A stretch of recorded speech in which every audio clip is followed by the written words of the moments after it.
November 4, 2017, 12:00 p.m. PT by Sierra Wardlow. Warning: this story contains spoilers for Thor Ragnarok. Thor Ragnarok is not a villain-centric narrative. Cate Blanchett is primarily there to send Thor, Chris Hemsworth and company on an outrageously entertaining intergalactic road trip and forcibly fix Thor's hammer dependency. In certain ways, her character is even repetitive and unoriginal, but this is not a criticism, it is progress. Women made up just 32% of speaking characters in 2016 on movie screens, according to a recent study, and when women do show up, they are often thrown into one of a handful of narrative roles. There are more outliers to this trend than there used to be, yes, and the stereotypes have evolved over time, but underneath it all, an irksome trend still remains: the idea that women are other. Commentators lamenting female representation are not saying there is a picture of womanhood that movies are missing or misrepresenting, but rather a lack of diversity, not just regarding race and age, but personality and narrative role. Real-life women are not aliens from Venus or in possession of preternatural powers. Female intuition, they are first and foremost people, just like men, and that's the part that films quite frequently have trouble with. Featuring a woman doesn't mean you need to drown her character in feminine tropes. In 2010's Iron Man 2, Black Widow, Scarlett Johansson became the first major female character in the Marvel Cinematic Universe who was not introduced as a love interest. From her penchant for thigh-crushing and seducing targets to her fertility-centric Age of Ultron subplot, she is a walking collection of uniquely woman things. When just having a female character join the boys' club and do action stuff was considered a welcome change, it was easier to swallow that pill. But that was then, and this is now. It's time for us to keep moving forward. With Hela, Ragnarok represents a step forward. When it comes to villains, female representation is particularly underwhelming. I don't have any statistics to cite on this one, just a lifetime of movie-going experience. While there seems to be a slowly growing number of diverse female protagonists, the same cannot be said for villains. If you Google search for lists of the best movie villains, those that feature women at all overwhelmingly cite characters that showed up on screen 20-plus years ago: Nurse Ratched, The Wicked Witch of the West, Annie Wilkes. Meanwhile, the crafting of male villains seems to have reached new heights in the past few decades.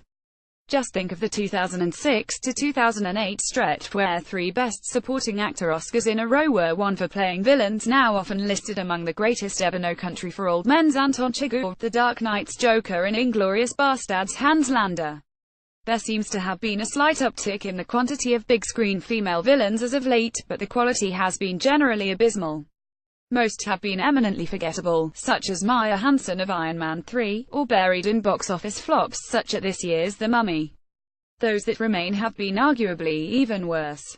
On one hand you have the hypersexualized likes of Suicide Squad's Harley Quinn, and on the other you have comedic punching bags, like Julianne Moore's Poppy Adams of Kingsman: The Golden Circle. It's not female villains should ever be sexy or comedic.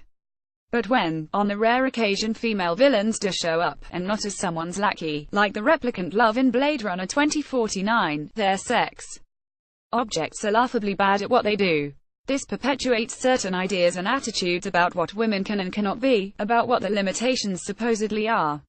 Hela might not rank among the great cinematic villains of our time, but she's undeniably good at what she does. She promises destruction and she follows through.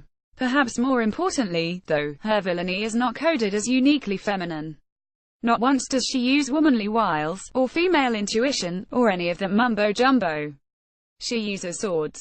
Her costume is form-fitting, yes, but not extensively revealing, and less practical than those worn by the men.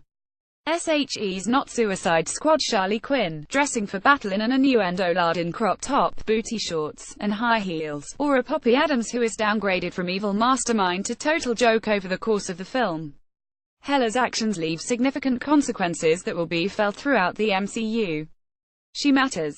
Character-wise, she's basically an extreme version of Loki with slight modifications, even in costuming and physical appearance, though she also borrows the Winter Soldier's smoky eye.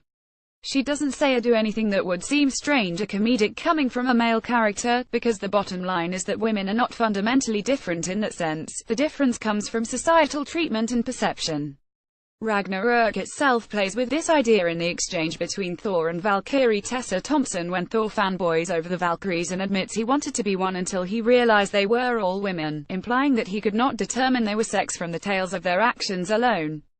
From her character to her costuming to even how the camera follows her, the arguably lingering toes-up once-over she gets when she is first introduced is repeated almost exactly with post-haircut Thor. Hela isn't crafted to be some uniquely feminine portrait of villainy, shes a supervillain who just also happens to be a woman, and there is a lot to be said for that. Thor Ragnarok